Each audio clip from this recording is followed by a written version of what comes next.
Nous avons quitté Bologne au matin, sur un coup de tête. Marcella a réussi à me décider. Nous partons pour Corfou, sans un sou en poche, comme d'habitude. J'aime voyager avec Marcella. Elle est si indépendante, si débrouillarde, que nos précédents voyages se sont toujours bien passés. Elle n'a peur de rien, ni de personne. Nous n'avons rien emmené, ni coke, ni poudre. Et je sais que Marcella tiendra bon. Je suis moins tranquille en ce qui me concerne, mais il le faut. Pour dormir à Rome sans rien dépenser à l'hôtel, il existe deux solutions bien connues des routards du monde entier. Dormir dehors, dans les rares squares, expérience souvent périlleuse et angoissante, ou bien se laisser enfermer le soir dans la gare principale et s'allonger paisiblement dans la salle d'attente. C'est ce que Marcella avait choisi, toujours avisé, surtout après le vol de nos sacs à dos l'année dernière à Ferrare. La salle d'attente des deuxièmes classes est jonchée de babas chevelus, blonds et propres pour les Scandinaves, sales et bruyants pour les autres. Je sais bien que je ne dormirai pas. D'autant moins que le couple de Canadiens allongé à côté de moi est bien décidé à faire l'amour en douce. La nuit d'août est chaude, moite, et mon sac de couchage me colle à la peau. Je pars me promener, sans oublier de rapprocher mon bagage du couple canadien en pleine action. La Stazione Termini est déserte, à peine animée de quelques groupes de cheminots nonchalants, de quelques fantômes. Je m'assieds sur l'un des bancs de pierre fraîche pour fumer une cigarette et écouter le temps passer. Plus loin, un autre groupe d'hommes en uniforme de la Ferrovia Statale commente le match de foot de la soirée.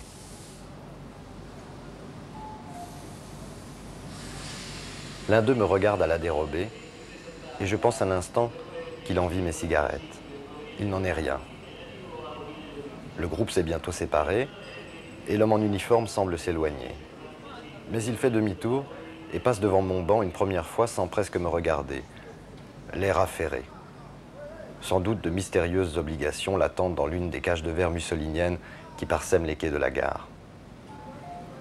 Ce n'est qu'un peu plus tard qu'il repasse devant moi, en me regardant fixement cette fois. Il a dû réfléchir. Je l'avais presque oublié. Il est assez rond, plutôt petit, et doit avoir plus de 60 ans. Son uniforme un peu juste lui donne un air pathétique.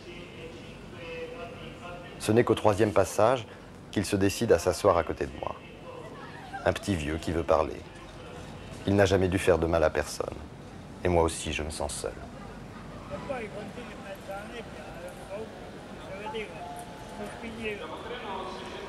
Il me demande si je suis libre. Étrange question, un peu abrupte. Ce n'est pas pour bavarder qu'il m'a rejoint. Est-ce que je veux faire un tour? Mon cœur bat trop vite et je dois être rouge. Je veux bien faire un tour. Je meurs d'envie de faire un tour, j'ai peur de faire un tour. J'ai suivi l'homme en uniforme et nous avons marché très longtemps entre les entrepôts désaffectés et les voies de garage. Là-bas, après une vieille Micheline inutile et rouillée, il y a une petite église baroque, miteuse et décrépite, aux formes végétales. Y sont accrochés un réverbère et quelques mauvaises plantes. Entre l'église et les rails, un semblant de jardin, un arbre improbable et un banc de bois. Je bande tellement que l'homme s'en est aperçu et palpe mon sexe sous mon pantalon de toile. Lui aussi a très peur, de la lumière et des ombres, de moi peut-être. Il a pris appui de ses mains sur le dossier du banc et fait glisser son pantalon et son slip impeccable de coton blanc jusqu'à ses genoux. De lui, je ne vois plus que ses fesses blanches, glabres et replètes. Tout cela est un peu ridicule, un peu triste. Ce qui-offert qui demande sans orgueil tout l'amour du monde, je l'ai pénétré maladroitement, sans salive ni crème. Sventrami, éventre-moi, supplie comme un enfant l'homme en uniforme. Je ne sais pas m'y prendre. Ma queue me fait mal maintenant. Un train rapide passe à quelques mètres de nous, filant vers Palerme ou Reggio. J'ai si mal que je me retire brusquement. L'homme en uniforme pousse un petit cri. Il se retourne vers moi et je peux voir son visage blanc aux yeux mouillés. Alors qu'il remet son pantalon, il parle comme pour lui-même. Mi hai fatto male, tu m'as fait mal. Il est déjà retourné à l'obscurité et l'on n'entend presque plus sa plainte pleine de regrets. Je me sens mieux et me persuade que rien ne s'est passé. J'ai seulement marché dans la gare et fumé des cigarettes.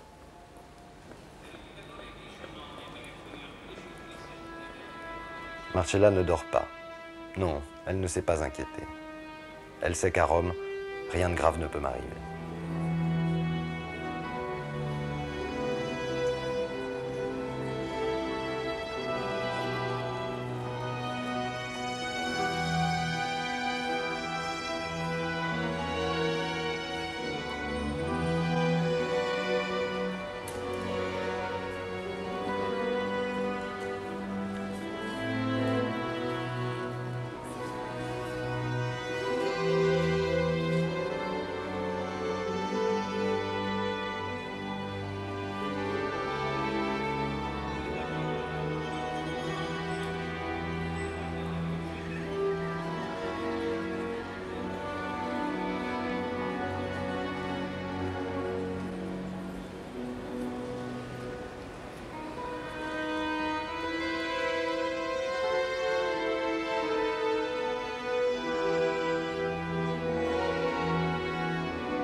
Il y a bien longtemps que ma bourse, pourtant conséquente, est épuisée. Mes apparitions au travail tiennent du symbolique, j'y touche mon chèque et basta. Heureusement, je reçois de Paris les subsides de Tom, toujours là quand les fins de mois sont difficiles. Mais la situation est intenable, et je sens confusément que cette vie ne peut continuer.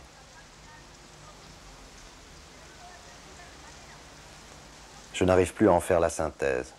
Une grande partie m'en échappe, vécu dans cet interstice entre la vie et la mort, où je passe le plus obscur de mon temps.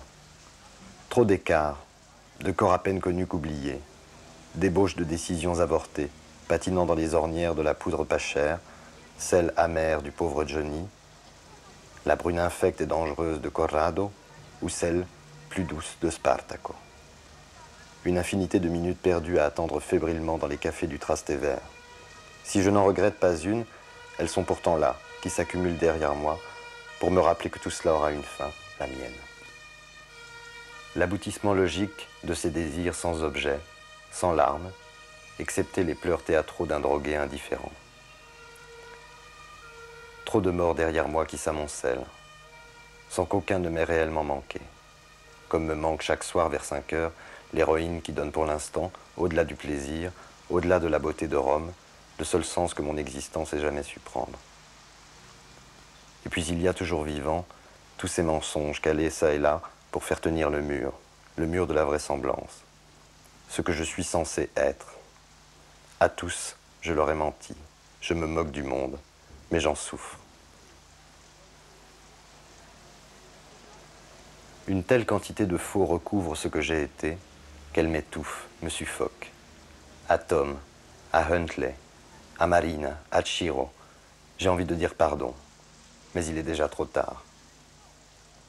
Demain, cette pluie incessante aura lavé les rues, et une Rome luisante et sonore reflètera vaillamment le soleil pâle de l'automne.